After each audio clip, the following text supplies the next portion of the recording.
Trump stood on stage with the same fiery confidence that had defined his career, a man who thrived on disruption and spectacle. The moment Barack Obama began to speak, the tension became almost unbearable. Obama's calm cadence carried the weight of experience, each word deliberate, measured, and powerful. But Trump, unwilling to let his rival hold the spotlight, leaned into the microphone and cut across him. His voice rose, sharp and mocking, telling Obama to stop, telling him that no one wanted to hear his tired speeches anymore. Gasps erupted from the audience as cameras zoomed in, capturing the raw defiance in Trump's tone. For a second, the air seemed to freeze. Obama paused, meeting the interruption not with anger, but with a piercing silence that only intensified the drama. Trump pushed further, declaring that he would not be lectured by a man whose time had passed, claiming that the crowd was tired of hearing the same polished words. The clash was immediate, electrifying. Commentators in the room whispered that this was no ordinary exchange. It was a direct attempt by Trump to silence Obama in front of the nation. The confrontation had begun, and America held its breath, waiting to see if the former president would strike back or if Trump's aggressive move would dominate the stage. The setting was already charged long before the clash. This was not a private meeting behind closed doors. It was a public forum carried live across major networks, with millions of viewers watching in real time. The stage itself was symbolic. Two men representing radically different eras and visions of leadership standing only a few feet apart, yet worlds away in their approach to power. Obama, the former president known for his cool discipline and articulate delivery, was invited to speak about unity and responsibility in a fractured nation. Trump, the relentless showman, seized the same platform to prove that no voice, not even Obama's, could outshine his. Reporters lined the aisles, their pens and cameras ready to capture every shift in tone. The crowd reflected the nation's division, one half applauding every time Obama spoke of common ground, the other half roaring when Trump flexed his defiance. It was more than a debate. It was a collision between two political legacies, live, unfiltered, and impossible to ignore. Analysts had predicted fireworks, but no one expected the eruption to begin so abruptly, with Trump lunging to silence his rival mid-sentence. In that instant, the audience was no longer just spectators. They became witnesses to a struggle for dominance between two figures who had defined the last decade of American politics. Trump refused to back down after his first interruption. He raised his hand, pointing toward Obama with a sneer, saying that America didn't need lectures from a man who, in his words, had failed to deliver real change. His tone dripped with contempt. Each sentence aimed to cut deeper, to strip Obama of authority in front of the cameras. The audience reacted in waves, cheers from Trump loyalists, boos from Obama supporters, the clash of voices echoing like thunder through the hall. Obama stood tall, waiting for the noise to settle before responding, and when he did, his words landed with surgical precision. Without raising his voice, he countered with facts, reminding Trump and everyone listening of the economic recovery he had overseen, of the healthcare reforms that had touched millions of lives, of the dignity he believed leadership required.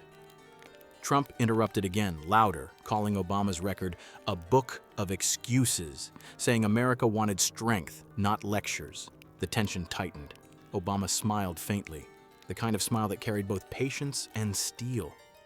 He reminded Trump that strength without truth was nothing more than noise. The crowd roared again, split between thunderous applause and furious shouting. Trump's face flushed as he leaned closer to the microphone, trying to drown Obama out with sweeping promises and bold declarations.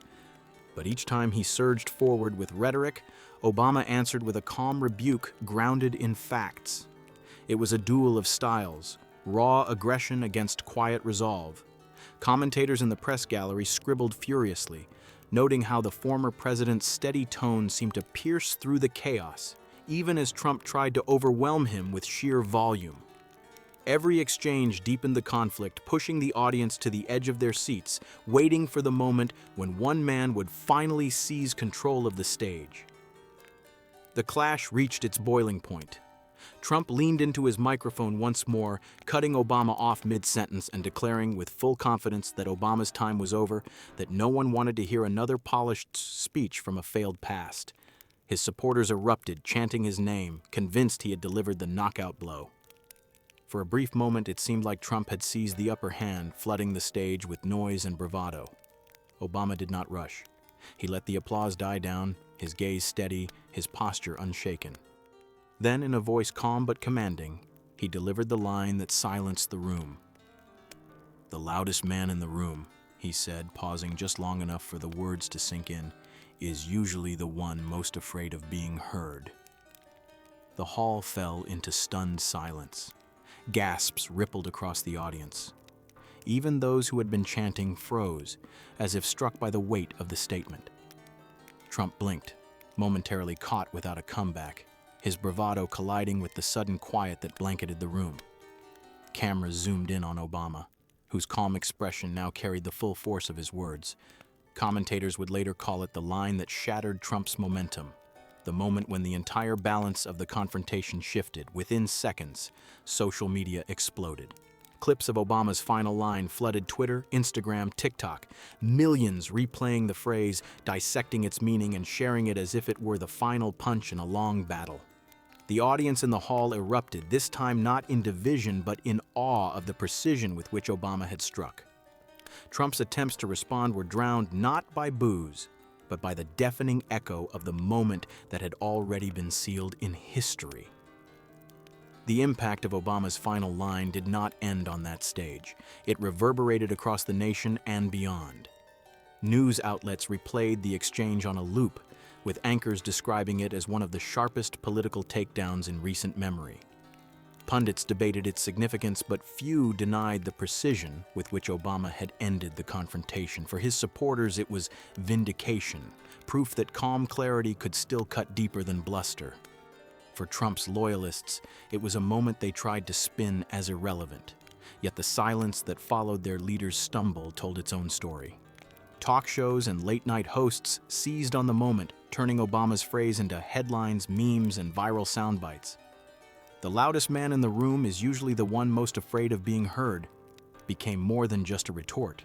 It became a symbol of the broader struggle between noise and substance in American politics. Hashtags spread across social platforms, uniting millions who felt they had just witnessed a rare flash of truth in a sea of division.